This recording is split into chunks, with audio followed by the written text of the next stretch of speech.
সবাইকে শুভেচ্ছা জানাচ্ছি আমার স্বপ্নের যাত্রা চ্যানেলটিতে।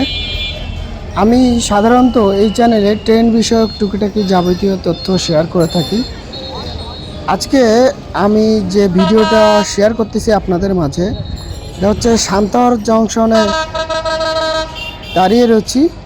এখানে পঞ্চগড় থেকে ছেড়ে আসা ঢাকা অভিমুখী পঞ্চগড় এক্সপ্রেস ট্রেনটি অল্প কিছু সময়ের মধ্যে সান্তাহার স্টেশনে পৌঁছাচ্ছে এবং টং টং শব্দ করে রেলের যে ইঞ্জিনের বিকট আওয়াজ, সে বিকট আওয়াজে হাজির হচ্ছে দানবীয়ভাবে।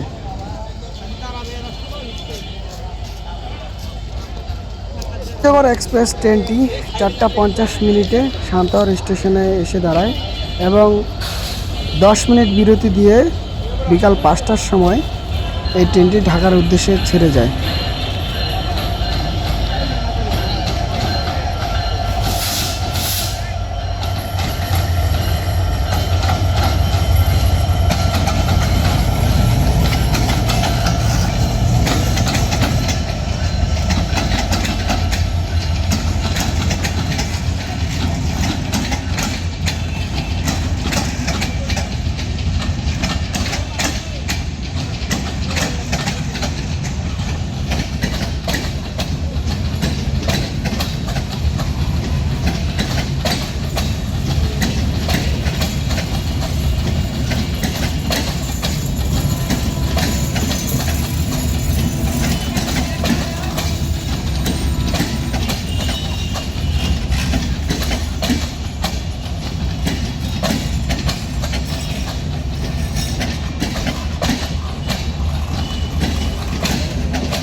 পঞ্চগড় থেকে ছেড়ে আসা পঞ্চগড় এক্সপ্রেস ট্রেনটি 5:15 সান্তাহার জংশন থেকে ঢাকার উদ্দেশ্যে ছেড়ে গেল।